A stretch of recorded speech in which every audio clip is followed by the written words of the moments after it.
Boa noite! Ouçam.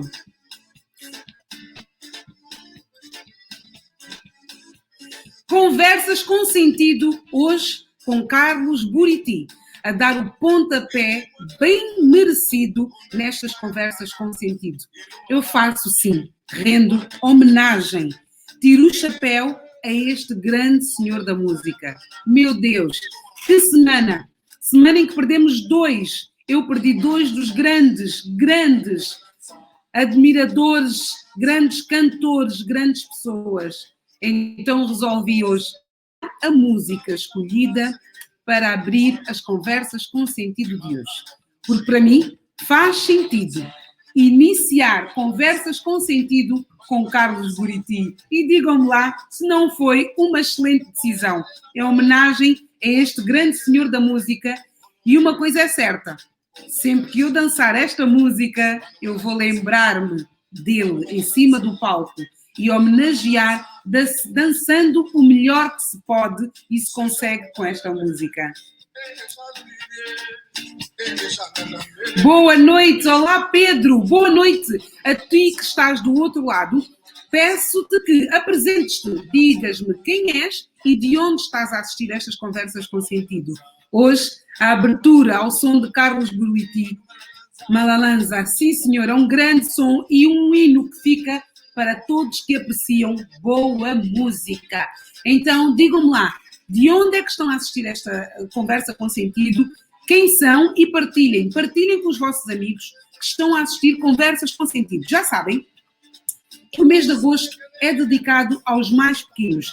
E por ser dedicado aos mais pequenos, tenho estado a falar com especialistas que, melhor do que eu, trabalham no seu dia-a-dia, dedicam-se no seu dia-a-dia aos mais pequenos.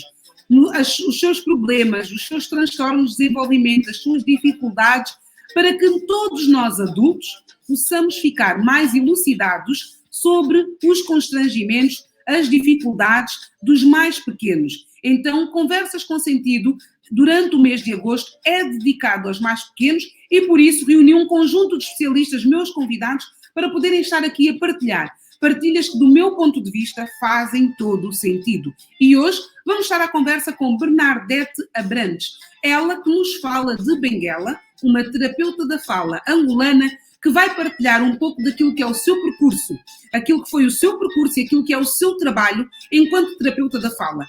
A comunicação é algo tão importante e faz parte das nossas vidas. Faz parte das nossas vidas e da forma como nós exteriorizamos o que está cá dentro e a forma como nós aprendemos o que está lá fora. É o ponto de ligação da nossa relação com o mundo exterior.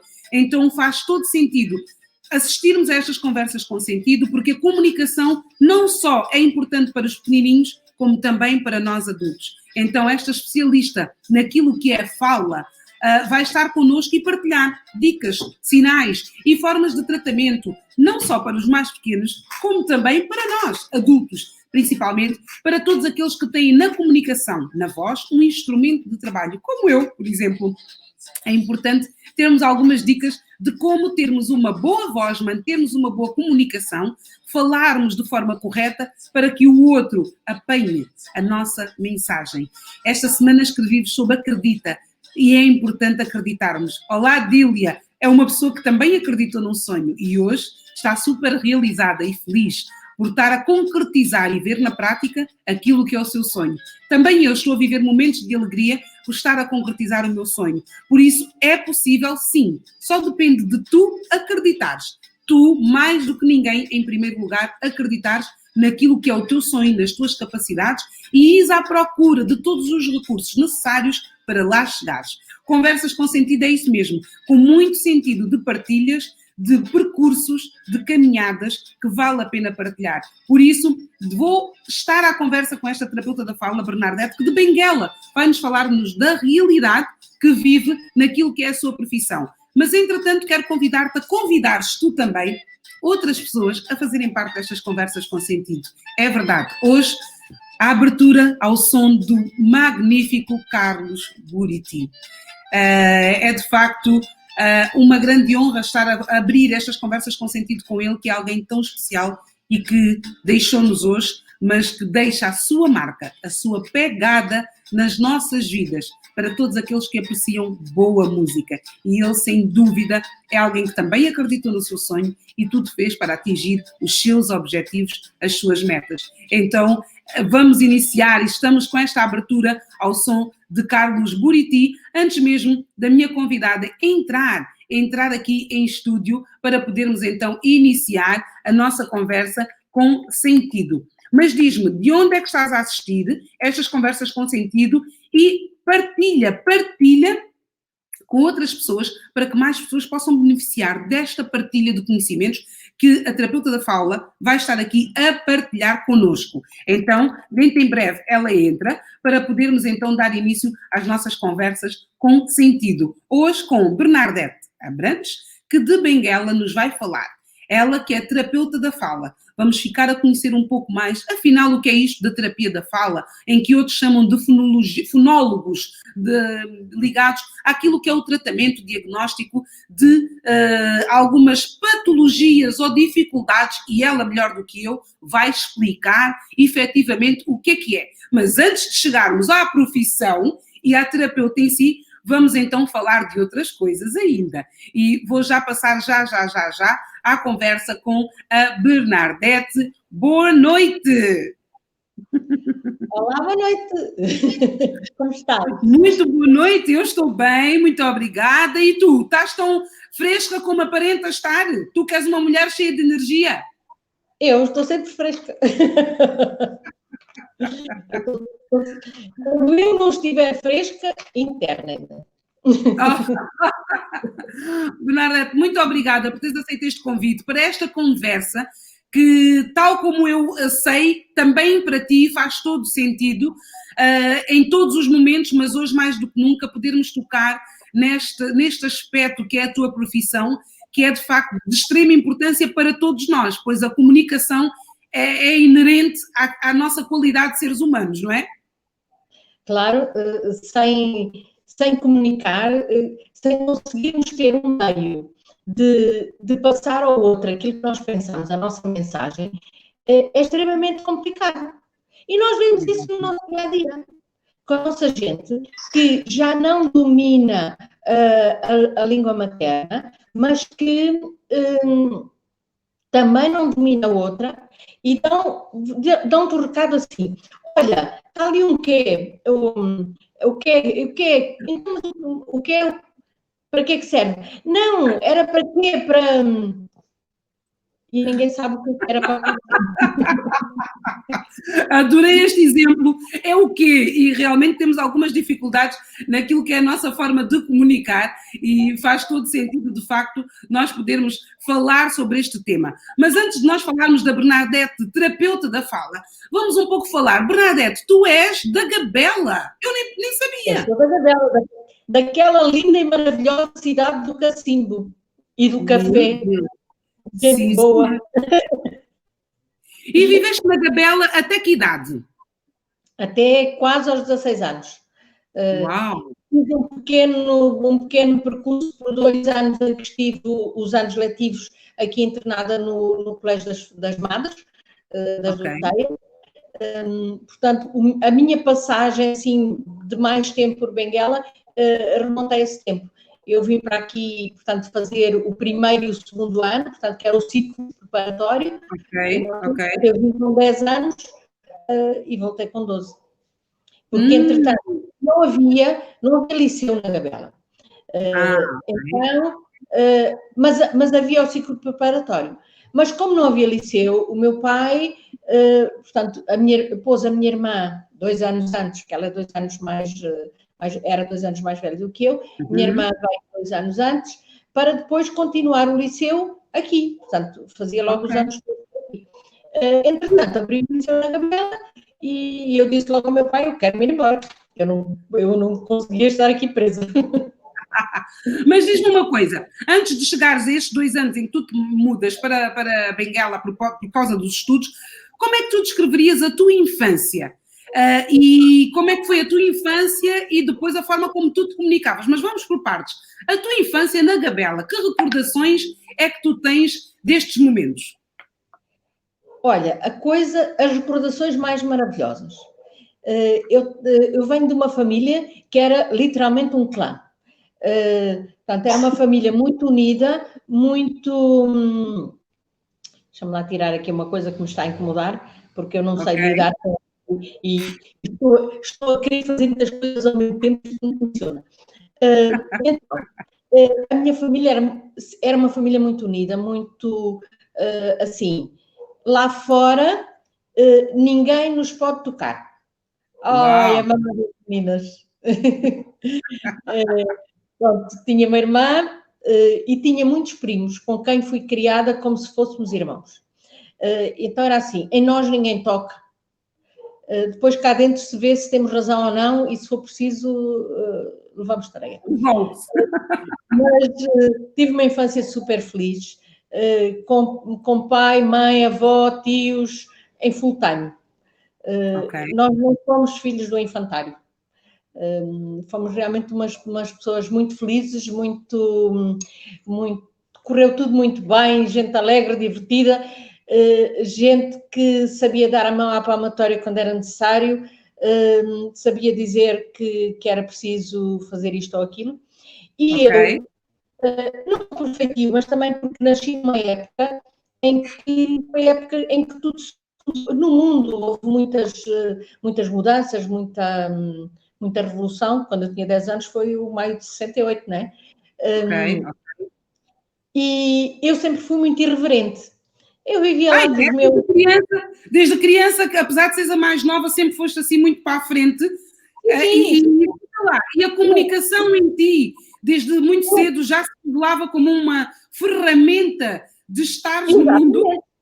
Exatamente, e era mesmo uma ferramenta da comunicação verbal e não verbal. O meu pai dizia, em nós ninguém toca, nas meninas ninguém toca, quando não chegares com a mão, dá com o que tiveres à mão. E então, eu ia à escola com o meu pai buscar a minha irmã e a minha prima, porque muitas vezes esta minha prima eu refiro a ela como sendo minha irmã. Portanto, se eu disser que tenho mais que uma, é uma que não... Normal. É irmã na mesma. E então eu ia à escola buscá-las e às vezes havia aquelas briguitas dos miúdos, eu pegava logo na minha sombrinha, porque antigamente as meninas usavam uma sombrinha. Então eu pegava na minha sombrinha e punha logo ordem ali na coisa. Ia sempre defender quem eu achava que tinha razão. E era conhecida como a miúda das traças. Tanto que houve...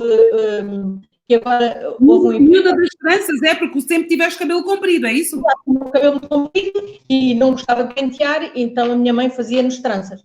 E tínhamos as duas, naquelas fotografias que mostraste ainda não, porque eu tinha assim um cabelo, acho que nasci com muito cabelo.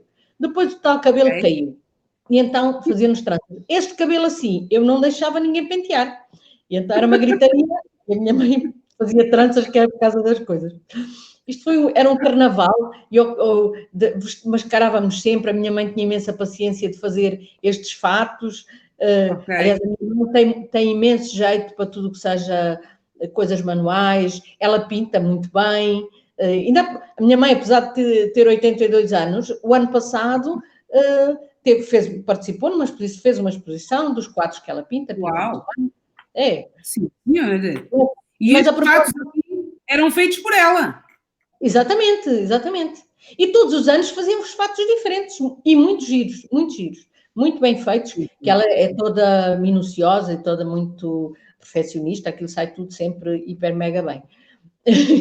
Mas a propósito das tranças, tive um episódio engraçado em 2011, quando cheguei, fui à Gabela e estava no restaurante com o meu primo e entrou um senhor com a família. Eu disse ao meu primo, eu conheço aquele senhor de algum lado. E ele disse, olha, daqui a um bocado vamos lá. Então, quando acabámos, fomos ao senhor e só dissemos boa tarde. E o senhor olha para mim, os olhos enchem-se de lágrimas e diz assim, a miúda das tranças. Oh, que giro! Tantos anos depois. É verdade, tantos anos depois, e o senhor continuava na memória dele, eu continuei a ser a miúda das tranças. E eu disse, mas como é que o senhor se lembra tão bem? Era a miúda das tranças que ajudava toda a gente. Uau! Essa parte eu não me lembro. Memória. Eu acredito que seja verdade. E diz-me uma coisa, Bernadette, tu dizes, sais da Gabela com 16 anos e quando sais vais logo para Portugal, é com essa idade que vais para Portugal? Exato. Fui E para como é que Portugal. foi esta adaptação de tu saís desta tua realidade em que tu, como tu dizias, já partilhaste aqui, aquilo era um clã de família, deixares esta realidade com 16 anos, onde tu dominavas e conhecias toda a gente, e era a tua terra, o teu espaço, o teu lar, e chegas a Portugal num ambiente completamente diferente. Como é que foi esta adaptação? Olha, é assim, eu tenho alguma facilidade de adaptação. Fui muito contrariada, eu não queria ir, porque ainda por cima havia aquela coisa, nós crescemos com aquela coisa que o nosso país um dia vai ser independente.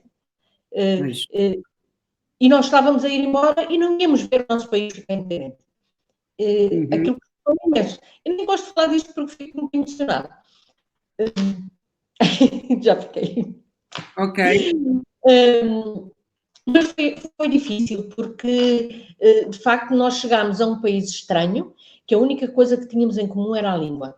Eram pessoas que viviam e tinham uma forma de estar diferente da nossa.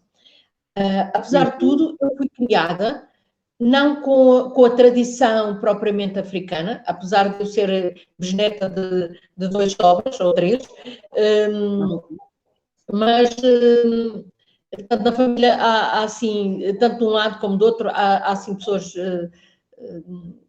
com alguma ascendência aqui na tradição da terra, mas de qualquer forma nós fomos educadas como se estivéssemos em Lisboa ou noutro lugar qualquer. Mas chegámos a um país estranho onde nem toda a gente nos aceitou. E tivemos que lutar um bocado pelo nosso lugar, não é? Como se costuma dizer, a vida plantou-nos ali e nós quisemos florir ali. E florimos, e a vida correu bem. Do teu ponto de vista, porque é que as pessoas não vos aceitaram? Olha, porque politicamente, sabes que as coisas são sempre movidas pelas políticas e não sei o quê. E havia houve muito sempre a politiquice de que as pessoas iam roubar os lugares deles, as pessoas iam não sei o quê. Na realidade, as pessoas que foram daqui eram pessoas muito de personalidade forte, pessoas que tiveram que vencer pela força do seu trabalho e que, de alguma forma, foram fazer melhor alguns trabalhos que estavam no vazio. Por outro lado, aquela ida para lá, este desagregar das famílias, dos amigos e não sei o quê, que ficamos todos para cada lado. Teve episódios de uma força brutal daqueles amigos que estavam em Portugal já há muitos anos e que vão à casa. Lembro-me de um amigo do meu avô que chegou lá, chegou à nossa casa com as lágrimas nos olhos e disse ao meu avô: Batista, está aqui um cheque assinado, levanta tudo o que tu precisares para ti e para a tua família. O cheque em branco. Naquele dia, naquela altura, e o homem era uma pessoa super semítica. Solidariedade, não é? Solidariedade. Exatamente. E a nossa família manteve-se unida. Pronto, foi, de facto, aquela altura em que todos ficámos mais unidos, esquecemos as divergências. As mudanças, os sítios onde viviam e lembraram-se somente que eram todos uma família. Bernadette, começas a tua pré-adolescência em Portugal, o que é que te leva, porque depois, o que é que te leva, já sei que eras desde sempre muito boa comunicadora, mas o que é que te leva a ir para o curso de terapia da fala? Olha, o acaso. Queres partilhar connosco? É que é assim, eu quando fui para lá, naquela altura de muitas convulsões, e eles criaram, portanto, eu fui acabar o 7º ano, e depois tínhamos um ano propedêutico. E era assim, fingir que estuda. E tínhamos aulas para televisão, aquilo era uma seca, eu ia entrançando os naprons que tinham franjas. Foi um ano assim um bocadinho difícil. Eu entendo muito bem a nossa juventude deste ano de 2020, porque de facto eu achava que o ano propedêutico era mau, este é um bocadinho pior. Mas, voltando ao meu propedêutico, tinha uma amiga que me disse, olha, eu vou fazer... porque eu queria candidatar-me para medicina ou qualquer coisa assim parecida. Antes tinha feito testes psicotécnicos e eu dava para ir fazer tudo, mas de facto a predominância era para tudo o que tivesse relações pessoais, relações com pessoas.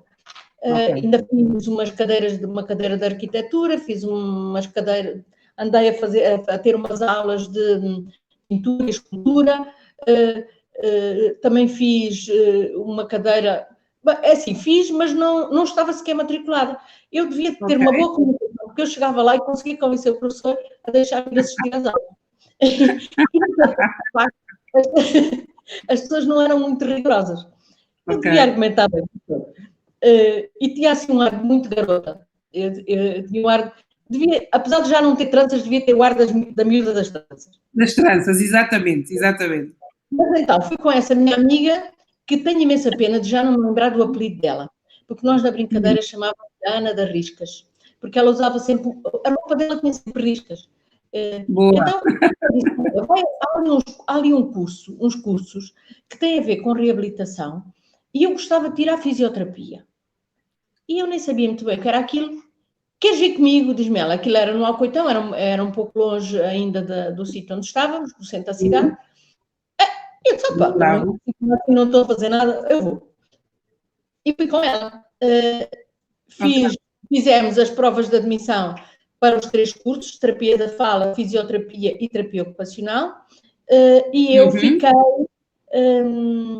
fiquei aprovada nos 3 cursos. Depois havia na fisioterapia, havia uma prova de física, que eu tive uma nota razoável, dava para entrar, mas acho que não dava para mais nada.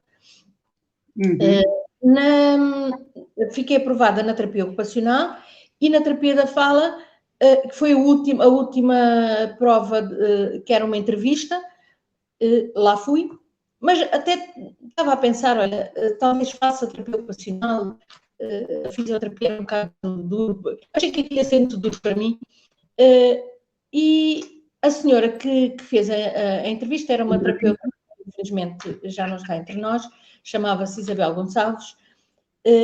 Estás a ver aquelas bonecas de porcelana, muito maquilhada, com cabelo loiro muito, assim, muito ripado, muito bem composto, com os lábios muito grossos, que eu não sei se já era algum botox ou silicone ou qualquer coisa. Naquele tempo. Tinha um ar assim muito característico. E a senhora começou a entrevista dizendo o pior possível. Isto é uma profissão que não tem futuro nenhum, porque os governos não nos reconhecem, nós fazemos um trabalho brilhante, nós fazemos isto, aquilo, outro, mas ninguém nos liga nenhuma. E não sei o quê. Portanto, ela dava uma no cravo e 2 na ferradura. E eu pensei, mas entretanto, eu ia ouvindo a senhora e pensei, se isto é para ajudar as pessoas, e é um desafio assim, é um desafio interessante, eu gosto de desafios, é isto. E foi que fui para a terapia da fala. Foi como se fosse um desafio para ti, quer dizer, aquela conversa dela foi como se fosse um desafio para ti. Exatamente, eu achei que ela me estava a desafiar, como quem diz, isto de facto é muito bom, mas vamos ter que enfrentar este mundo e o outro. Então pronto, enfrentar este mundo e o outro, caiu. Então, e lá fazes o curso, fazes primeiro o bacharel em terapia da fala e depois vais fazer a licenciatura depois já na Escola Superior de Saúde Egas Muniz. Exatamente, isto porque eu tenho uma coisa que eu considerava uma virtude, mas que se revelou ser um defeito. É que então, muitos anos antes de eu fazer a licenciatura, houve abertura para fazer uma licenciatura em administração e ensino e qualquer coisa mais assim ligado, portanto, à reabilitação, aos cursos que tinham bacharelato, mas não diretamente a ver com os cursos, mas com administração e ensino e coisas do género. E houve uma colega, mais uma vez, houve uma amiga que me disse, opá, vamos fazer, não sei o quê. Eu disse, olha, mas eu vou fazer isso para ser doutora? Eu não vou, eu gosto mesmo é de ser terapeuta da fala. Eu não vou aprender mais com isso, Por que eu quero isso? Não quero isso, nem me favorecer. Eu não estou nada interessada em ir mandar em escola nenhuma, não quero nada disso. Foi uma burrice crassa, porque quando depois abriu a licenciatura, em que de facto fomos aprender coisas muito importantes A outra parte faria também sentido, não é? Ao invés de ir fazer a licenciatura, e aliás, por análise curricular, já nem mestrado faria doutoramento. Uau! Mas pronto, eu continuo a achar que não são os títulos que nos definem, o que nos define é o nosso saber. É aquilo, a nossa ação e os resultados que atingimos.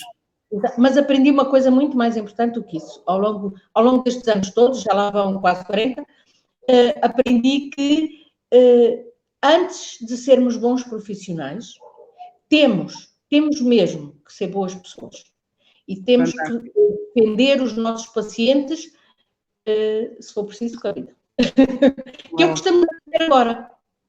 Isto parecem palavras de retórica, mas realmente, neste momento, é o que estamos a fazer. Nós estamos a atender os nossos pacientes, a defender os nossos pacientes com a nossa própria vida. E muitas vezes eles não entendem e não usam a máscara, por exemplo, e não se protegem e estão a pôr em causa a nossa própria saúde, a saúde dos especialistas. Bernadette, faz a tua formação, entretanto eu sei que ficas a acompanhar também grupos de estágio na universidade onde fazes a licenciatura, tens ali depois um papel mais do lado de lá, na escola onde tu te licenciaste, isto já com a questão da multiplicação e de transmissão daquilo que foi a tua experiência nestes jovens que depois iniciam também esta atividade. E pronto, e foste fazendo muitas intervenções e um currículo profissional em Portugal bastante extenso, muito ligado na área da reabilitação, em centros, em escolas, quer dizer, tiveste um papel e uma experiência profissional com muitos quilos que depois são transferidos aqui para Angola. É assim, eu sou essencialmente e sempre fui uma pessoa muito curiosa e não me contento com uma resposta breve. Eu tenho que saber tudo. Eu, quando era pequena, era muito chata. Imagina que eu me sentava e perguntava à minha mãe: quantos pingos de chuva caem aqui? Mal sentávamos, viajávamos muito. Mal sentava no carro e dizia: quanto tempo vai demorar a viagem? Quantos quilómetros são? Que distância fica daqui a não sei onde? O meu pai já sabia, já tinha sempre a resposta.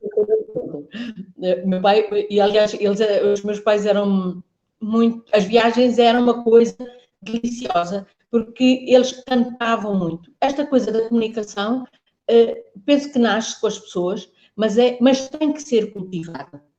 Os meus pais. Tem que ser cultivada, não é? Exatamente, sempre conversaram muito.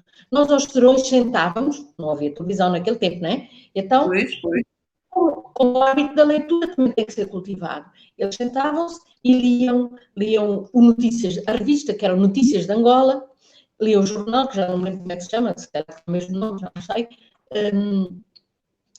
ou liam os livros e o meu pai, quer a minha mãe, liam muitas vezes. Olha que interessante, olha, houve esta notícia, e lia alto para nós todos.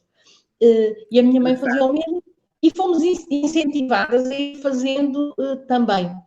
A mesma coisa. Exatamente, a mesma coisa. Mas que eu estava, em relação à formação, eu ouço falar que há uma formação qualquer, e eu entendo que devo ir. É assim, faz parte, é obrigação. Porquê? Se tu estás a dizer, imagina, tu vais dizer assim, eu vou falar sobre a minha voz. E eu vou ouvir o que tu tens para dizer. O que me ensinaram foi o que o outro diz também é verdade. Quanto mais não seja só para ele. Exatamente. E é isso que às vezes causa muitos conflitos, não é? Exatamente. Mas é necessário, e por falar do meu percurso profissional, eu acho que devemos agradecer sempre a todas as pessoas que passam pela nossa vida.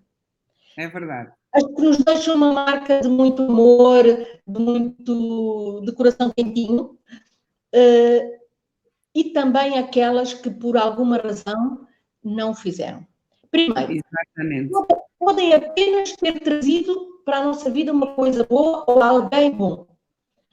Portanto, aquela pessoa pode não prestar para nada, mas trouxe-me esta e eu encho-me o coração. O coração e de agradecimento. Já me esqueci de todos os defeitos que ela tem, mas pronto, mas que Esse pensamento é fantástico e se todos nós começássemos a olhar para as coisas dessa forma, se calhar estaríamos todos um pouco melhor, porque de facto detemos-nos às vezes na situação inversa e naquilo que é o mal, não é?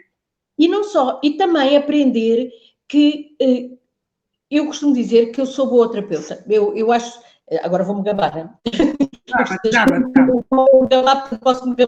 Não se trata de gabar-se, mas tens consciência daquilo que é o teu papel e do trabalho que tu fazes. Nós temos tenho consciência que tenho muito para aprender, especialmente que nestes últimos anos não aprendi tanto quanto aprendi nos outros, mas aprendi a outras facetas. Não aprendi tecnicamente, mas aprendi outras facetas. Mas eu lembro-me, isto ainda foi, onde é que isto foi? Deixa-me pensar. Já estava naquele sítio, sim. Porque nós mudámos de instalações, este menino era um doce. Isto foi logo ao início de eu cá estar. Mas sabes, quando eu comecei a trabalhar, havia uma psicóloga que era tipo coordenadora ou assim, na Liga dos Deficientes Motores, em Lisboa, e a mulher implicava comigo de uma forma aberrante. Olha, mas sabes, porque eu era muito agressiva, porque assim, estás-me a ver assim, né? Eu com 25 anos, de pelo na venta... Nem quero imaginar. Então, é melhor para mim. Ela dizia que eu era muito agressiva, não sei o quê, muito mais, e eu, as primeiras vezes eu respondi, bem, 2 vezes, mas depois pensei, e se ela tem razão? Eu não estava interessada se ela estava a dizer que eu estava... Com ela eu estava borrifando se era agressiva ou não, mas com os pacientes isso preocupava-me. E então, o que é que eu fiz? Na altura tínhamos aqueles gravadores grandes, cassetes, eu nessa altura trabalhava cerca de 16 horas por dia, porque fazia o meu trabalho e depois ainda fazia domicílios. Eu gravava as sessões todas do dia. Eu pedia autorização aos pacientes, gravava, e depois foi uma época em que eu não dormia. Eu tenho uma má relação com o sono. Então, como eu só precisava dormir 1 hora ou 2, tinha muito tempo para ficar ali e ouvia um bocadinho deste trabalho, né? E verifiquei que, de facto, com 1 ou 2 pacientes isso podia ser. E comecei a ver também, mas eu posso melhorar aqui, posso melhorar lá. E fui assim, e é assim que eu vou melhorando. E ainda continuo a fazer isso. Ou seja, a tua melhoria decorre sempre de uma auto-observação nos aspectos daquilo que é o teu trabalho, ou seja, tu estás na linha da frente, mas depois dás um passo atrás para auto-observar-te e poderes então ver como é que estás a fazer. Isso é fantástico e muitos de nós achamos que fazemos sempre tudo muito bem e o que é certo é que às vezes podemos sempre melhorar e termos esta capacidade de recuar, analisarmos de um outro ponto de vista é de facto extraordinário, não é? Isso é isso que nos faz crescer. E isto é muito bom, por exemplo, para quem quer trabalhar a sua voz. E quer seja... Pronto, eu não trato de voz cantada, porque não tenho piano, e nem tenho tantos conhecimentos assim de música que me permitam fazer esse trabalho. Mas posso fazer o trabalho de base que está antes de pormos as notas, que é a utilização da voz. E muitas vezes eu digo às pessoas, por exemplo, imagina, vais fazer uma palestra, gravas um bocadinho e ouves e pensas assim, se eu fosse aquela pessoa que veio agora lá não sei de onde, que só fala quioco, aliás, fala quioco e fala mal português. Se eu estivesse sentada lá na última cadeira, o que é que eu percebia desta gravação, desta conversa? Uau! Que bela dica fica aqui para todos os adultos.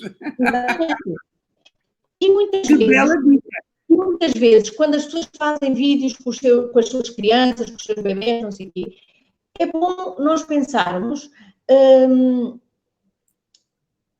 qual é o tom de voz que temos. Estamos a falar, para o nosso menino que já tem 5 anos, podemos falar assim se ele tiver 1 ano ou 2, não é? Mas se tiver 5 já não está muito bem. Olha que eu tenho esta pergunta no meu guião e ainda bem que tu tocaste nisto, porque a mim faz-me um bocado de confusão, mas isto sou eu, é muito pessoal. Mas tu, que és a especialista, diz-me uma coisa. Nós devemos falar abebezado, que é assim que eu digo, abebezado, com uma criança que tem 5 anos, ou nós devemos falar corretamente?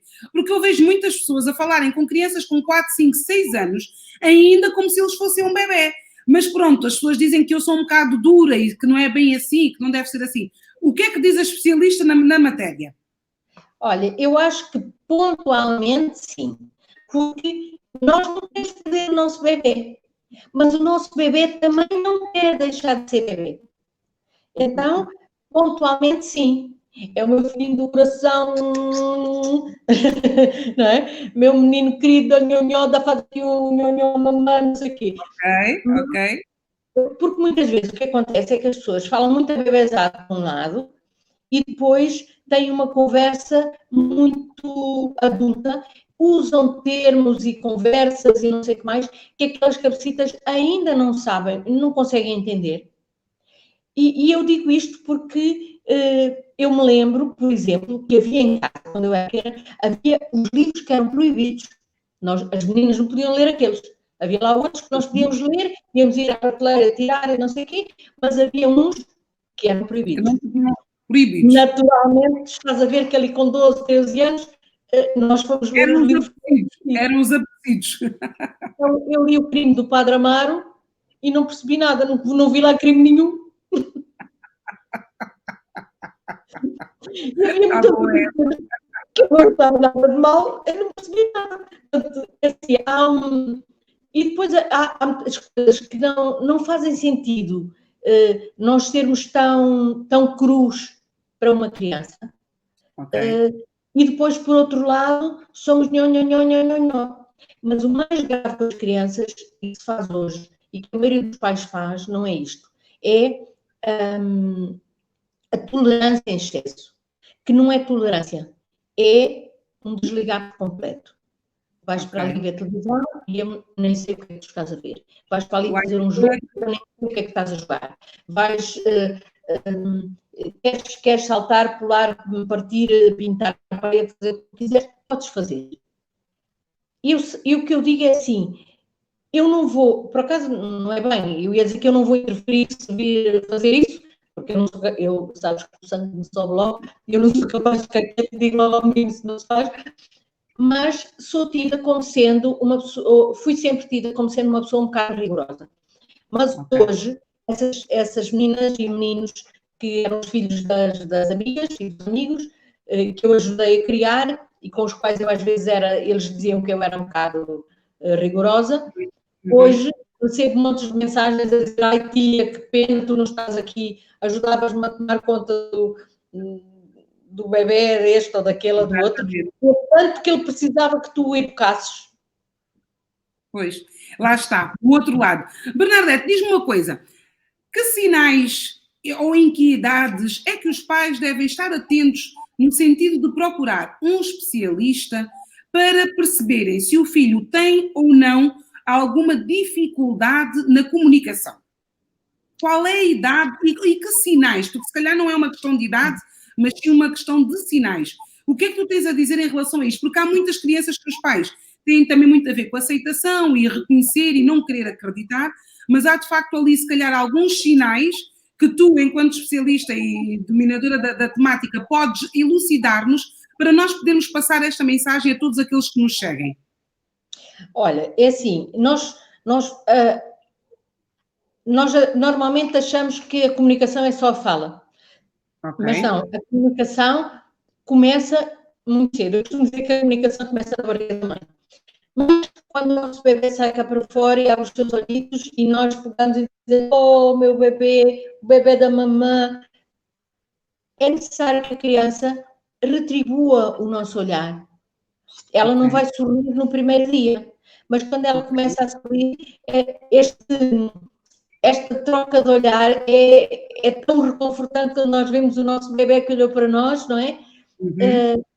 quando vemos que o bebê reconheceu a voz da mãe. E está a responder, né? Está a dar um feedback, ainda que não em palavras. Exatamente. Há comunicação.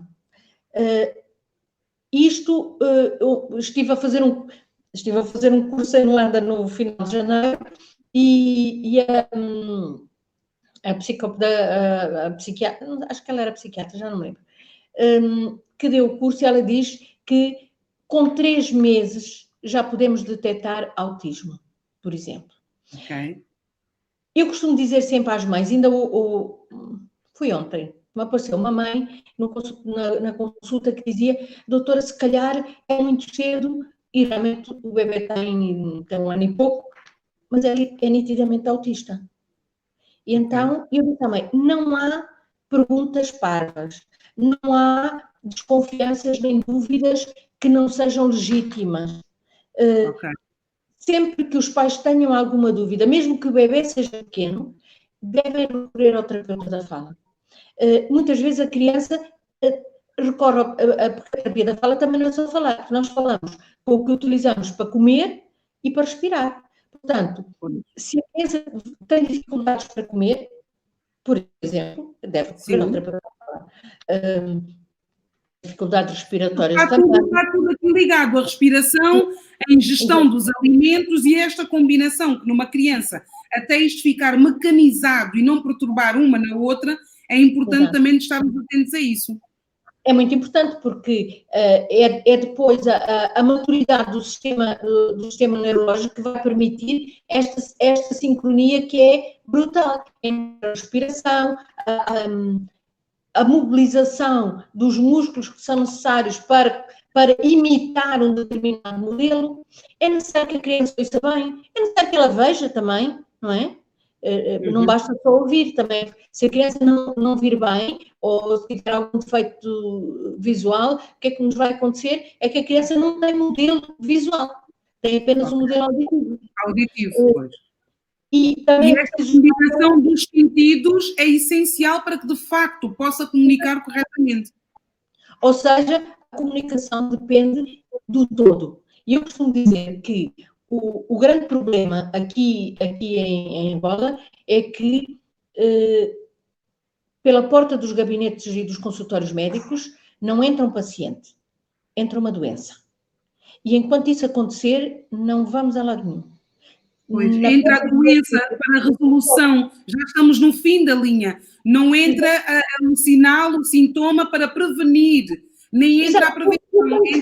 Eu tenho que tratar, eu tenho que entender, portanto, e eu costumo até dizer na brincadeira que os meninos são filhos da mãe, portanto, na minha consulta os meninos têm que vir com a mãe.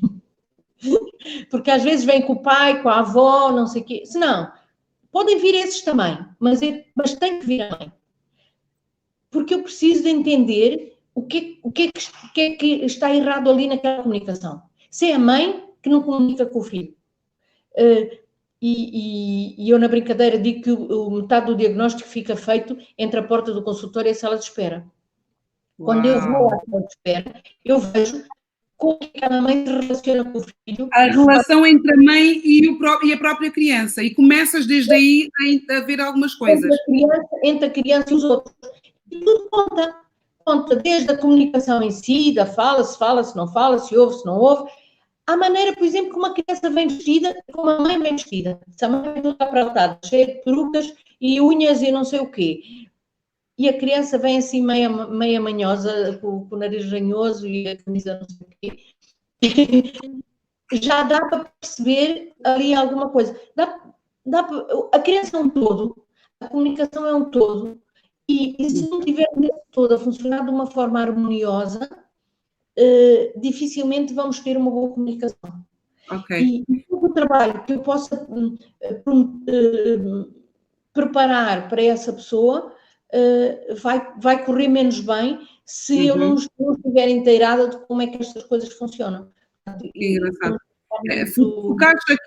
Focaste aqui em aspectos extremamente importantes. Primeiro, desde muito cedo, que é possível detectar-se alguns sinais de algumas dificuldades de comunicação e principalmente naquilo que é a relação da criança com a mãe, que também nós conseguimos ter já alguma percepção. Nós, tu, enquanto especialista e com tantos anos de experiência nesta matéria. Diz-me uma coisa, da tua experiência e da realidade que tu constatas aí em Benguela, que acredito que não seja muito diferente da de Luanda e do resto do país, quais são os principais problemas ou situações que levam os pais a necessitar de um terapeuta da fala? Olha, o que leva os pais, normalmente, são as dificuldades da escola ou cortar a nana. A nana é um freno lingual que todos temos, mas chama-se nana quando ele é muito curto. Já vamos falar da nana. Mas porquê? A nana porque vem a tia, a avó, a sogra, a prima. Esse menino não levanta a língua. Esse menino não levanta a língua. Não fala, corta-se a nana. Não aprende, não diz palavra nenhuma. Tem 5 anos, corta-se a nana. E quando vamos cortamos a nana 5 vezes àquela criança e ela não vai falar. Olha que é a primeira vez que eu insisto, Bernadette. É a primeira vez que eu insisto de cortar a nana.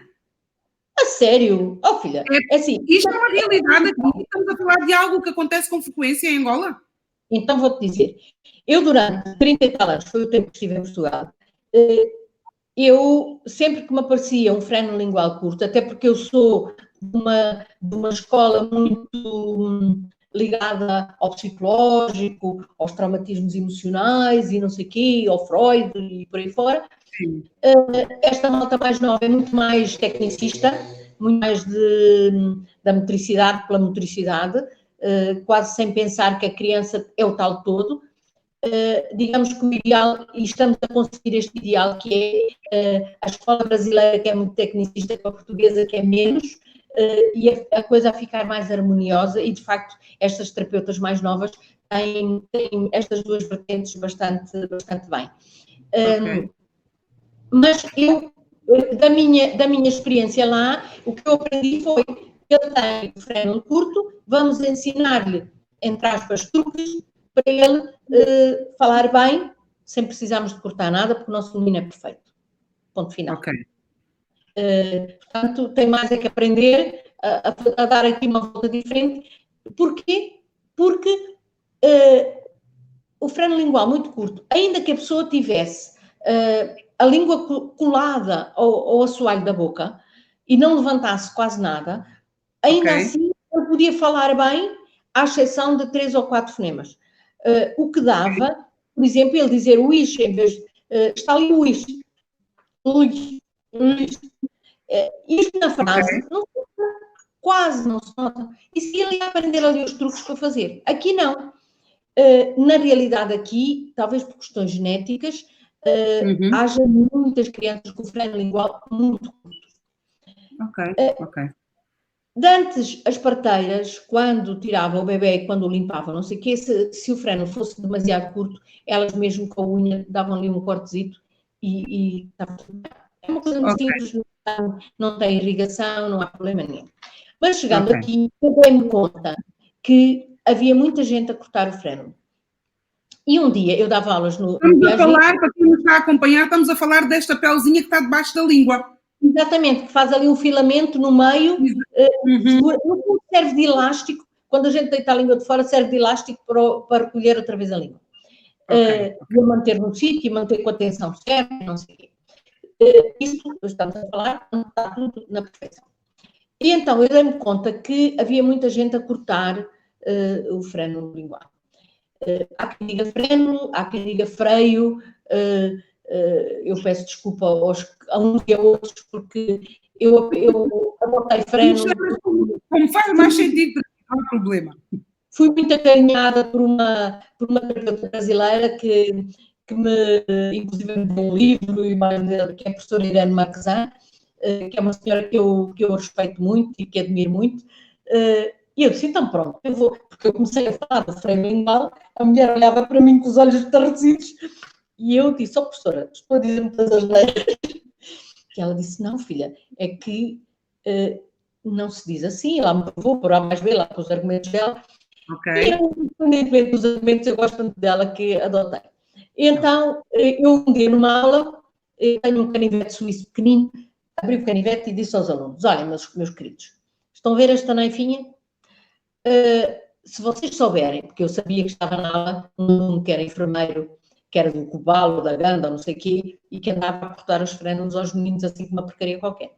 Se eu souber quem é o indivíduo, se vocês souberem quem é, tragam no cá, que eu corto-lhe alguma coisa que lhe faça falta. E ele foi uma risota, lá, não sei o quê, e aquilo passou. Olha, qual não foi o meu espanto, que a consulta se encheu, literalmente, de meninos para cortar a nana. Uau. E então, eu comecei a pensar assim, mais uma vez, nós temos que olhar ao todo, temos que olhar às circunstâncias, ao contexto e tudo mais. E eu comecei a pensar, se eu digo que não se corta, portanto, só quando está mesmo ok, não se corta, eu explico. Aliás, as minhas consultas são sempre muito demoradas, porque eu explico tudo muito bem, esperando que a pessoa perceba, se não perceber, paciência, mas eu, pelo menos, fiz a minha parte. Então, isto porquê? Porque se eu disser, está um bocadinho curto, mas não vamos cortar, vamos ensiná-lo a mastigar melhor, não sei o quê, o que é que eles fazem? Pegam no miúdo e vão ali a um tio qualquer que tira uma lâmina daquelas antigas da Gillette, que eu cortava dos dois lados, e que está lá numa gaveta misturada com 30 porcarias. Ai, meu Deus! E vai cortar a nana à criatura. Por um lado, há imensas crianças que morrem. E como não há registros das crianças, elas são enterradas e ninguém sabe que nasceram, também ninguém sabe que morreram. Morrem da infecção causada às vezes por esta má prática. Exatamente. E há outros que morrem por infecção, porque a criança mexe-se, aquilo não tem praticamente vascularização, mas logo ao lado temos dois vasos extremamente importantes, que são as veias sublinguais, e se cortar, de facto, é muito difícil estancar aquela hemorragia. Complicado. Então, eu pensei, do mal ou menos, vamos arranjar alguém decente, que corte isto com eficácia, com segurança, e é para lá que vamos mandar os nossos meninos. Depois houve aqui umas discussões daquelas manhosas lá no hospital, não sei o quê, e comecei a mandá-los para outro sítio e descobri que era melhor não, porque mandamos fazer uma panóplia de análise de 30 e não sei quantos mil kwanzas, que os pais não têm nem para a nota, também não vão fazer. Portanto, então temos esta situação do corte e depois quais são as questões mais frequentes? Mas eu gostava de dizer que a nana, portanto, a nana, o tal freno lingual curto, apenas atrapalha o bebê para mamar, porque a língua não tem mobilidade suficiente, atrapalha para a deglutição e atrapalha para quando ele começa a mastigar, e depois atrapalha, se for muito curto, na higiene oral, porque naturalmente quando comemos, nós fazemos isto, andamos com e tiramos o resto que fica lá. Tirando isto, aparecem os meninos com gaguez, meninos e adultos, aparecem os adultos com problemas de voz, aparecem os adultos com AVC, e portanto com afasia, que é da linguagem recorrente do AVC, e nas crianças aparece muitíssimo paralisia cerebral, portanto atrasos. Portanto, eu nas crianças, eu diagnostico essencialmente atrasos de linguagem. Portanto, atrasos de linguagem. Eles podem estar associados a outras patologias. Portanto, temos muita paralisia cerebral. Ou seja, temos meninos com complicações, que nasceram com complicações no parto, que as mães tiveram infecções enquanto estavam grávidas, ou outras coisas diferentes. E até nestes casos, Bernadette, até nestes casos, os pais só surgem quando a criança começa a apresentar algumas dificuldades de aprendizagem? Esperam este tempo todo até a entrada, até a idade escolar, para depois voltarem atrás? Não. Aparecem em todas, por exemplo, a paralisia cerebral aparece em todas as idades. A nana aparece em mais de bebês. Mas a paralisia cerebral ainda... E depois aparecem os meninos autistas. Os meninos autistas já vão, graças a Deus, e à minha muita conversa, e eu fazendo barulho, e vou à rádio, e vou... Espernei. Sim, porque tu tens uma atividade aí muito... Temos que falar nesta tua parte também de divulgação, de formação, de esclarecimento aí em Benguela, desde idas à rádio, universidades, escolas... um dos motivos foi por ver a tua atividade naquilo que é divulgar, partilhar o teu conhecimento para que as pessoas não incorram nestes erros. né? E a propósito disto, tem aqui alguém que nos coloca esta questão, não sei se consegues ver. Temos aqui o Bruno Assunção que nos pergunta, para crianças com problemas de audição que eventualmente afeta a fala, qual a idade apropriada para a realização da cirurgia para a introdução do ventilador? Eu não sei exatamente o que é que o senhor chama ventilador. Ventilador, se calhar ele está a chamar aos tubinhos de arejamento que se metem no ouvido para retomar o arejamento do ouvido médio. Então, se o nosso querido Bruno ainda estiver por aí, se quiser aproveitar para esclarecer melhor o que é o ventilador, a doutora aqui poderá... Deve ser isso. Mas é assim, okay. A partir do momento... Era um bocado aquilo que eu dizia, todas as perguntas são sempre legítimas. Claro. E assim como o pai, por exemplo, é muito comum as crianças pequenas apontarem e a mãe vai, toma meu menino, toma. E ele faz outra vez, e ele dá, se lhe derem tudo, e ele fizer, para que é que ele vai se matar a falar? Não está para isso. Tem que ter uma oportunidade de permitir essa escolha. O Bruno confirmou que é isto que estás a dizer, Bernadette, que é o tal aparelho, confirmou. O que eu digo sempre é assim, vamos ver o que é que acontece no ouvido das crianças. Quando a criança fica, por exemplo, constipada, com o narizinho entupido, e uma das coisas que eu gosto sempre de dizer aos pais é, uma coisa que eu recomendo para os adultos, para toda a gente, faz parte da higiene oral, lavarmos o nariz. Lavar o nariz pelo menos de manhã e à noite. Quando estamos constipados, devemos fazer mais vezes. Quem é profissional da voz, como tu e eu, aliás, todos somos profissionais da voz, desde que não possamos fazer o nosso trabalho de boca calada, portanto, isto é obrigatório. E faz-se como? Com aquela coisa de água do mar que se compra na farmácia. Sim. Uma marca especial. O genérico até é melhor porque é 4 vezes mais barato. Aqui nem sempre há. Portanto, quando não há, também não vamos dizer não faço porque não há. Sim senhor, há soro fisiológico, mas em vez de pomos gotas, que as gotas não servem para nada, eu pego no frasquinho, encosto a ponta do nariz e aperto com força. Sai uns guichos lá para dentro. E do outro lado, uns guichos lá para dentro. O que é que acontece a seguir? O mesmo que quando eu estou na praia e apanho um pirulito, assomo muito bem e todo o trato respiratório acaba por sair. Não é? Então, quando a criança tem o narizinho obstruído e está sempre a correr um muco lá atrás, estas infecções, e que começa a ficar infectado, não é? Estas infecções vão passar direitinho para o ouvido. Porquê? Porque é um canalzinho, que é a trompa do Eustáquio, que nas crianças é muito horizontal. Nos adultos é um pouco mais inclinado, portanto a criança não consegue subir, mas nas crianças aquilo caminha rapidamente. E chegando ali, entope, tapa, portanto deixa de haver um equilíbrio entre as pressões e a criança começa a ter um abaixamento auditivo, muitas vezes, graças a isso, deixa de falar, ou pelo menos fica a falar mal. Então, o que faz é assim, vamos sempre ir ao otorrino, primeira coisa. A seguir, o otorrino diz, não sei o quê, venham à terapia da fala. E qualquer terapeuta lhe faz rapidamente este diagnóstico. Pronto, aqui em Benguela só estou eu, mas em Luanda, felizmente, temos várias, temos fonos, temos terapeutas da fala, temos um bocadinho de tudo, temos as tais mais tecnicistas, as outras menos, mas... Então aqui esta questão da idade depende, vai ao otorrino, há aqui algumas idades mais recomendáveis, não? Não, depende do estado em que está o ouvidinho da criança. Isso quem determina é o otorrino. É o otorrino. Estavas aqui a falar de terapeuta da fala, fonólogo, qual é a diferença? Porque eu não sei se é apenas a terminologia, Portugal, Brasil, ou se também na prática existe uma diferença entre um terapeuta da fala e um... Não, fonoaudiólogo. Não existem grandes diferenças. Primeiro, existe uma diferença de terminologia de país para país.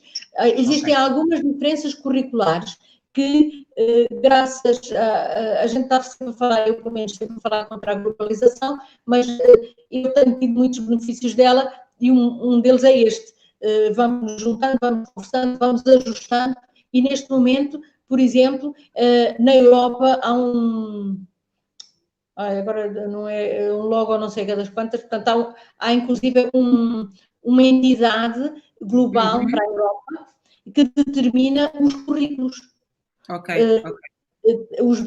Os brasileiros têm umas ligeiras alterações e depois há um pouco esta, eu não chamaria escola, mas tendência. Há mais tendência para ser mais emocional ou para ser mais tecnicista, mas na realidade fazemos todos basicamente o mesmo. Para mim, o principal é nós fazermos as coisas funcionar. E eu aprendi que o menino com paralisia cerebral, com aquelas características, tetraplegia, não sei, de coreotose, não sei o quê, tem que se fazer assim. Não tem. O que tem é, eu vou ver, por exemplo, eu digo àquela mãe que ela deve posicionar o filho de uma determinada forma, ou daquele lado. Então, ela depois chega à casa e a mesa dela não é daquele lado, é do outro, a cadeira... Eu tenho que ajudar aquela mãe.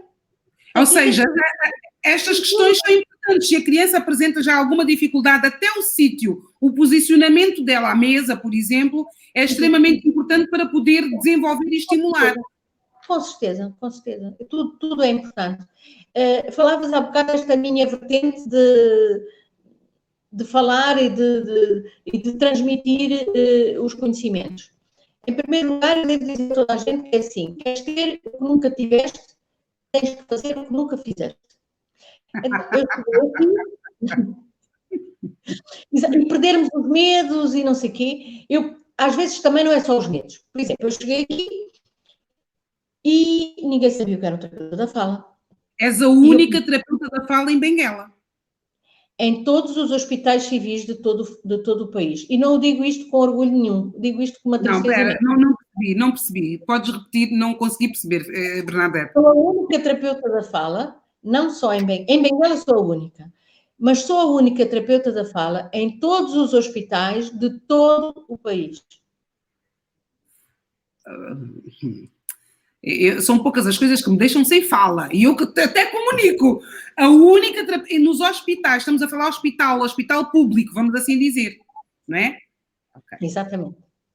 E aqui em Benguela e nos outros sítios, por exemplo, eu penso que no Lubango há uma, não sei se ainda há, penso que já não está lá, que trabalhava só no privado, depois há em Luanda temos mais, graças a Deus, e depois acho que não há mais lá nenhum.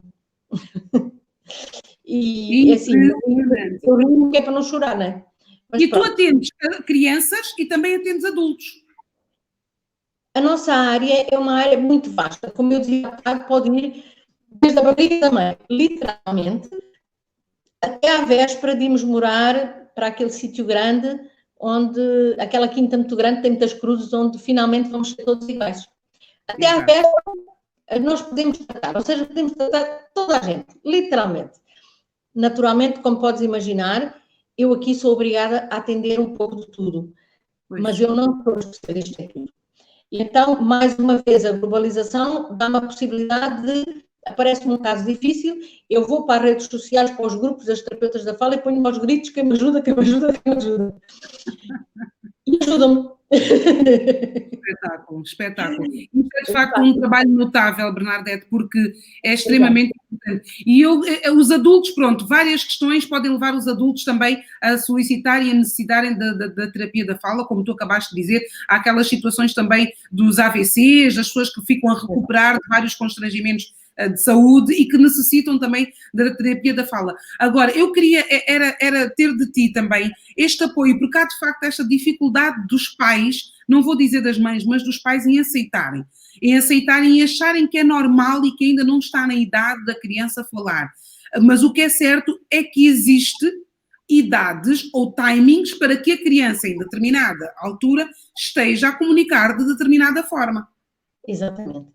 E aqui o problema é assim, muitas vezes são os pediatras que deviam ser nossos aliados, aliás, que devíamos trabalhar em equipa e que têm alguma dificuldade em fazer. Eu, felizmente, aqui tenho um grupinho de pediatras com quem eu me dou muito bem e não, como eu costumo dizer, os meus meninos, porque eles, pronto, eu já não sou provavelmente a miúda das tranças, portanto, eles são os meus meninos e que eu gosto deles e são pessoas atentas. e fazem referência e já não são daqueles que dizem, deixa-me para a escola e ele logo começa a falar. Porque não é assim. Muitas vezes os pais, eu gosto muito que os pais venham às consultas. Eu digo à senhora, ela refere, então e o pai? O que é que o pai acha? Se elas não dizem mesmo, eu pergunto. E elas, o pai não acha, até nem quer que ele venha. E eu digo, olha, então, a senhora leva já aqui. Eu escrevo mesmo. Agradeço. Tipo a prescrição, o pai... Gostaria muito que o senhor viesse à terapia, porque é muito importante para o seu filho. Eu sei que a comunicação do seu filho é muito importante, blá, blá, blá, blá, e ponho lá. E eles vêm. E quando eles vêm e eu explico, eles percebem. E percebem que muitas vezes a criança, como eu costumo dizer, não é débil, mas fica debilizada. Porquê? Porque nós não lhe damos as ferramentas para que ele possa evoluir. Ou seja, ele até poderia evoluir e eu não lhe permito, não o deixo avançar. Claro. Então, agora diz, podes continuar, podes concluir. Mas eu ia dizer que o que eu gosto mesmo não é de trabalhar com a doença. Eu gosto também de trabalhar com a saúde. Porque se eu pudesse dizer a todas as mães que o menino não sai da barriga da mãe com o PhD na mão, que é preciso falar com aquela criança, é preciso fazer contacto visual, é preciso que ele não esteja não sei quantas horas a ver televisão e só a televisão é que fala com ele. É preciso brincar. É preciso ter o máximo de família possível. Eu sei que hoje em dia é difícil para a família estarem presentes em full time, mas chamam a tradição para tanta coisa. Por que é que não chamam para isto? Chamem lá a tradição e digam que as mulheres que querem ficar em casa e ter filhos e não sei o quê, podem ficar. E que tal até reconhecer que aquela mulher que fica em casa faz trabalho de pai e 5 funcionários, mínimo, porque ela lava a louça, arruma a casa, cozinha, educa os filhos, atura o marido. Perguntar, porque hoje em dia vê-se em qualquer sítio, tu vais a um restaurante, tu mesmo em casa, e é aquilo que tu já dizias, o telemóvel, o iPad, o tablet, o computador e a televisão acaba por ser os elementos com os quais as crianças comunicam mais, porque os adultos estão constantemente ocupados e entende-se inclusivamente que o facto de ele estar a ver uns bonecos em língua estrangeira, francês ou inglês, que é excelente para o desenvolvimento da criança. Até certa parte, sim. Mas até que ponto esta nova metodologia de toma lá o tablet, toma lá o iPhone, toma lá o telefone, vamos assim dizer, e senta-te e vê, sem um mínimo de controle, isto depois não causa também algum constrangimento naquilo que é o relacionamento, porque comunicar também é um ato de relacionar.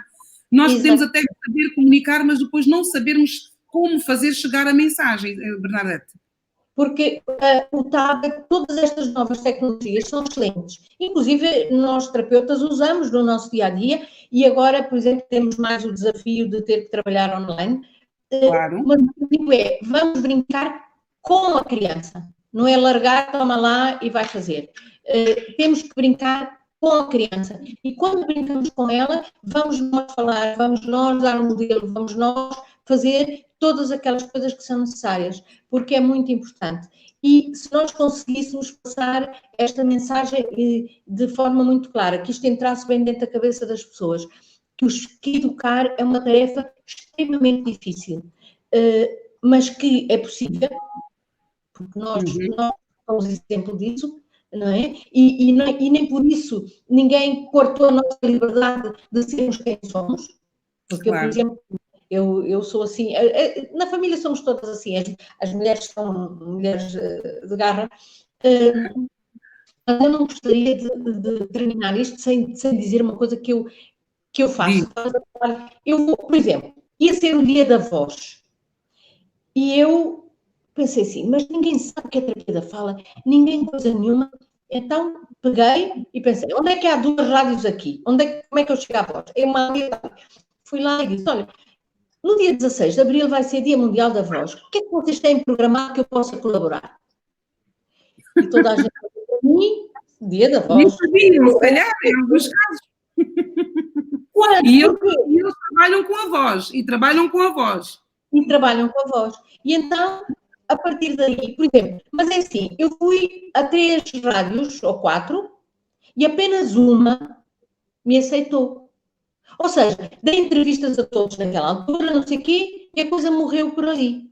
À exceção de uma, e eu tenho sempre que falar desta pessoa que me fica no coração, que é a Filomena Maria, que é uma figura incontornável aqui de Benguela. Está aqui à subida, desde o início. Comecei a ir ao programa dela, às vezes dizer só disparados, mas dizer um bocado às pessoas que é preciso estar, é preciso cuidarmos dos filhos, é preciso dar a comer, é preciso estarmos atentos às vacinas. Ou seja, a nossa gente não é uma elitezinha pequenina, que até tem tudo e até tem toda a informação e não sei o que mais. Infelizmente, nós temos uma imensa camada da população que ouviu dizer, porque isso sim é bombardeado, que os meninos devem ser amamentados ao peito com o leite materno até aos 2 anos. E o que é que acontece? A mãe vai zungar e o miúdo, a partir dos 8 meses, que já começa a espernear muito, fica em casa com a avó, com a tia, ou com uma irmã de 5 anos. Mais velha. Uhum. Exatamente. E depois o que é que acontece? Ela dá-lhe de mamar de manhã e dá-lhe de mamar à noite. Durante o resto do tempo, esta criança bebe quiçanga. E a Isto é uma realidade aí, não é? Aí, se calhar, aqui também. Aqui, e julgo que é transversal ao resto do país. As casas não têm geleira, até porque nem têm luz, nem água, não é? O que é que vai acontecer? Aquela bela quiçanga fica ao sol, fica fermenta, e rapidamente está cheia de álcool. E o nosso bebê está a ter uma bebida alcoólica que muito simplesmente está a derreter a mielina de todo o sistema nervoso central.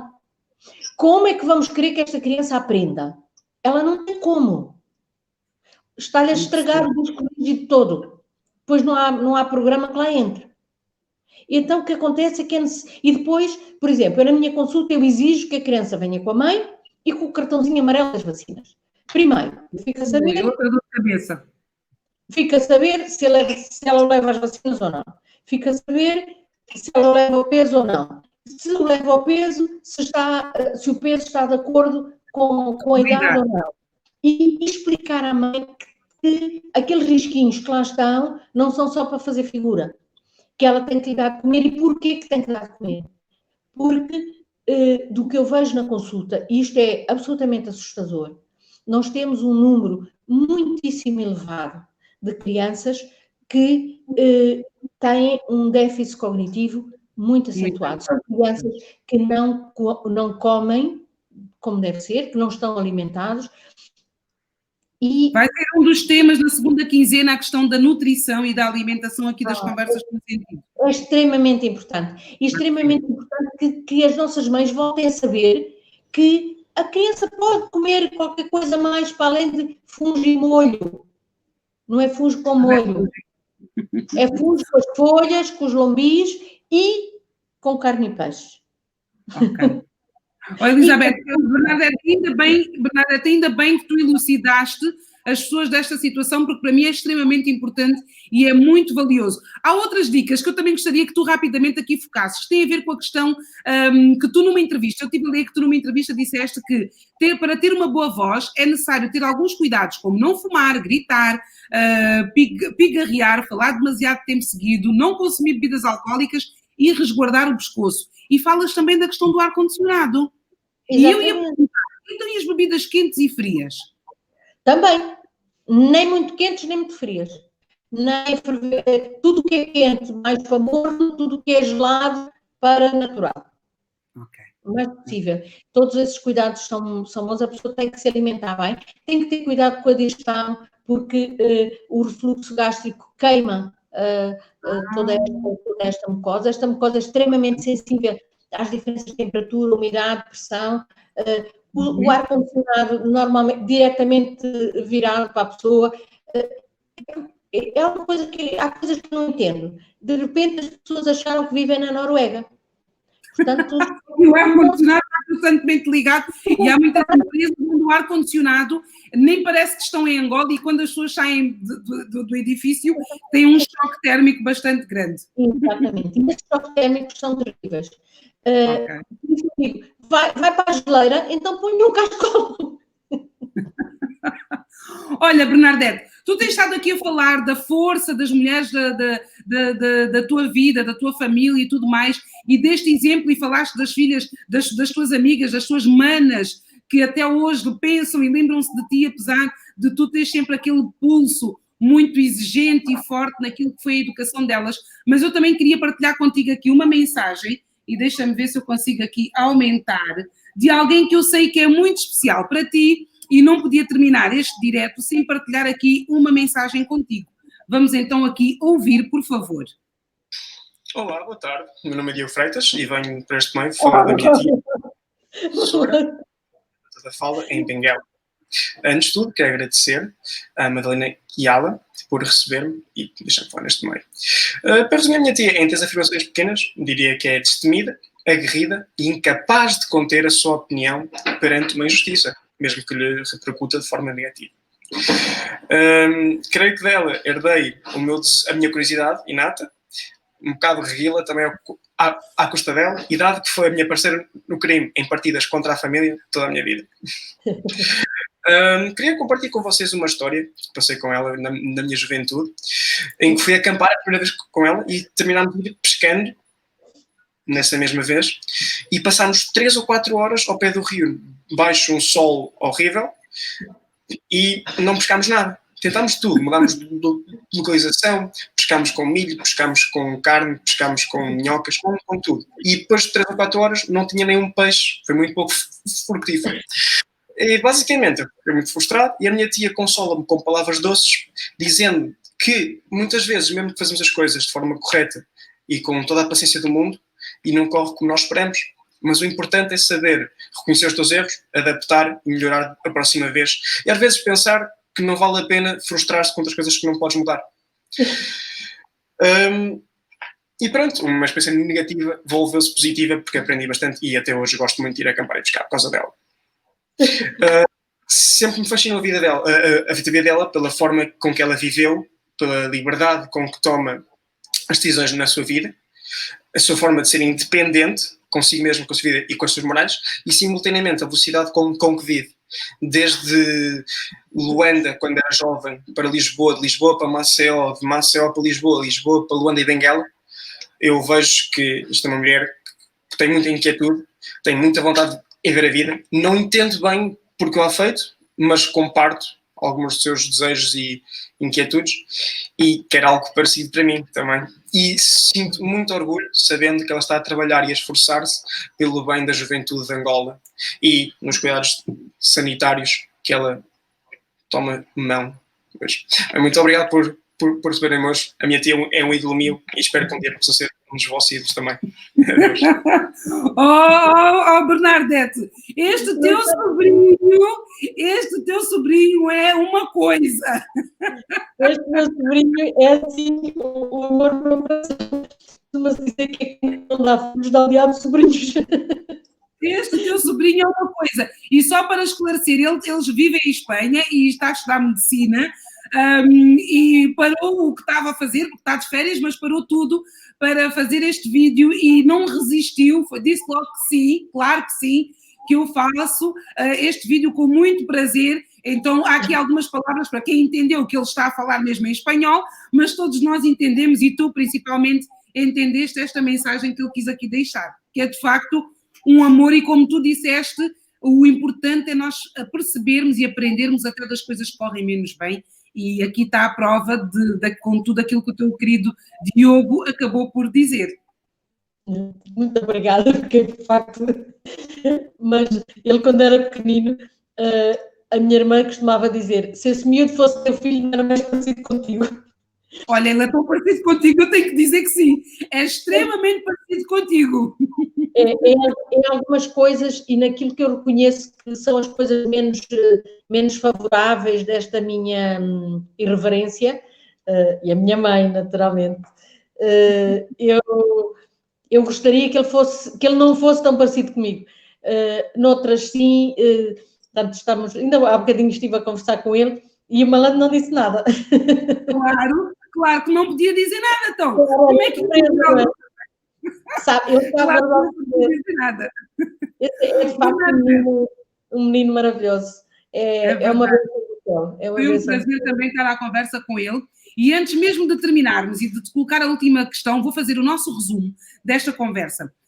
Conhecida como a menina das tranças, porque gostava pouco de pentear. Ninguém podia mexer nos seus longos cabelos. Os anos foram passando, mas os cabelos continuaram. Não tão longos, mas ainda assim compridos. Por onde ela passa, deixa a sua marca. Passam os anos, mas as pessoas não se esquecem da tal menina que fazia o bem e estava disposta a ajudar a todos. Incrível como passou tanto tempo. Da Gabela ela saiu, para Portugal ela foi viver. Formou-se, em Angola regressou. Encontrou-se em Benguela e neste momento é a única terapeuta da fala a nível do Sistema Nacional de Saúde, de hospitais públicos, a prestar este trabalho.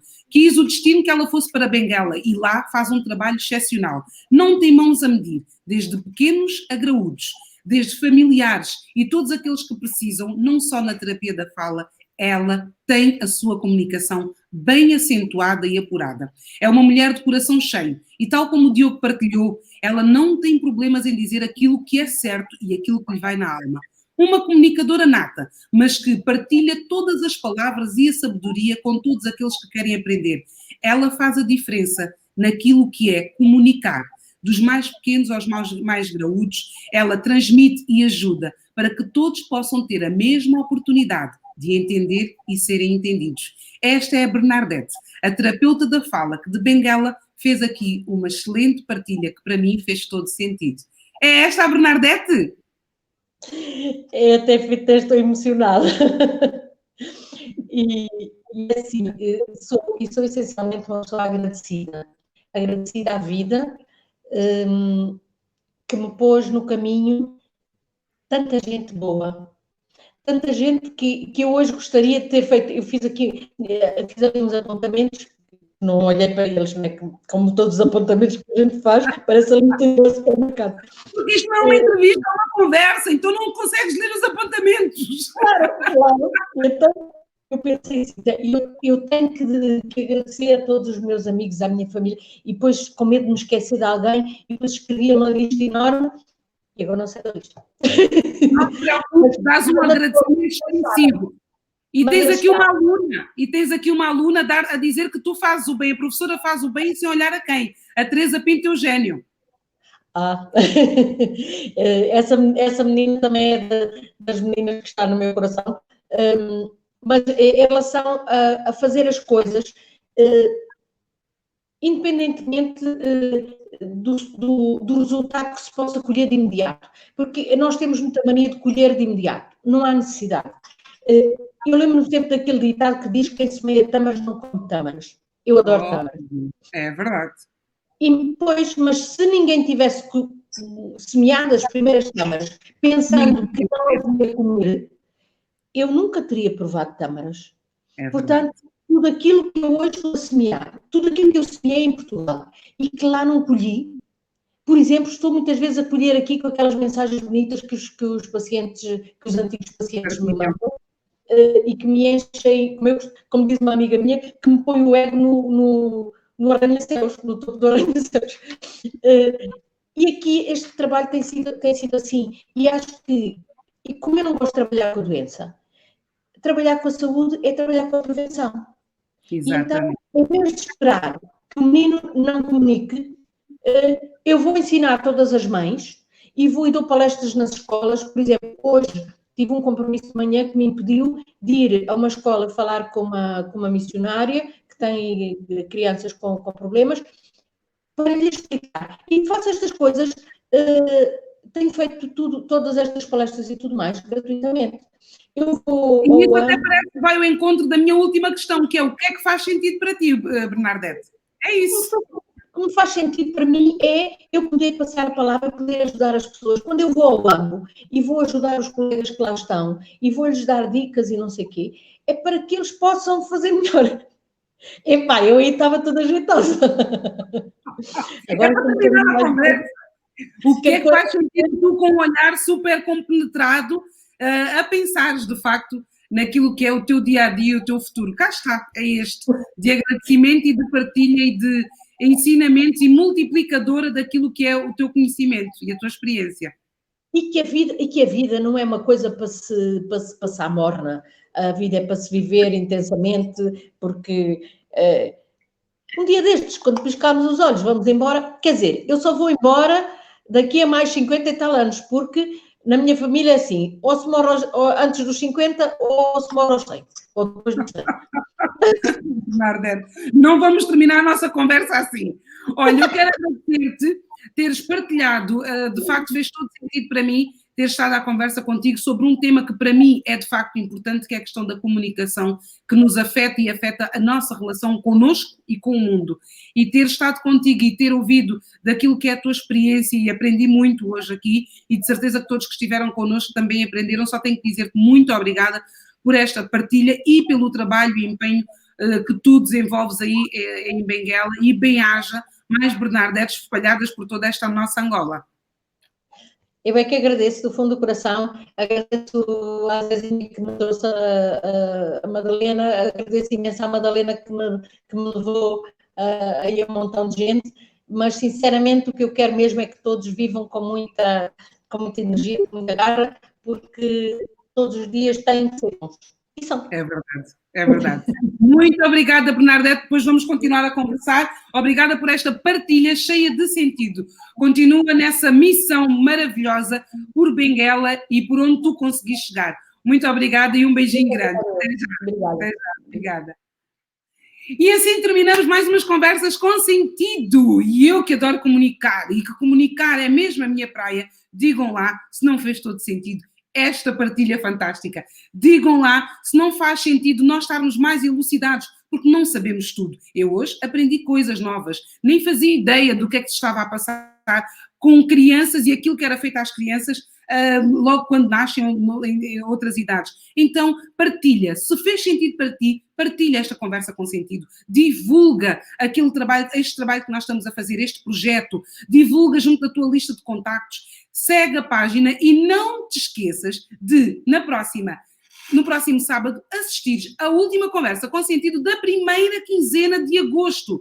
Durante a primeira quinzena de agosto, estivemos a falar com vários especialistas, desde o pediatra, desde a neuropsicopedagoga, desde a fundadora da Fundação, a presidente da Fundação Ana Carolina. Tivemos também a ouvir na primeira voz a Paula Moraes, que também, enquanto mãe da sua experiência, que teve que vivê-la aqui no nosso país e fora. E no dia 15, próximo sábado, vamos estar à conversa com mais uma mãe. Uma mãe que já não reside em Angola, não sabemos durante quanto tempo, mas que sentiu a necessidade de sair do país exatamente para poder dar ao seu filho os melhores instrumentos e ferramentas para que ele comunicasse. Ele saiu daqui e mal falava. E ele hoje é uma criança que fala. Então, dia 15, vamos estar à conversa com Liliane Beia Paulo, que nos vai falar de Lisboa, que é o sítio onde ela vive, daquilo que é ser na primeira pessoa e sentir na primeira pessoa, o que é identificar na sua criança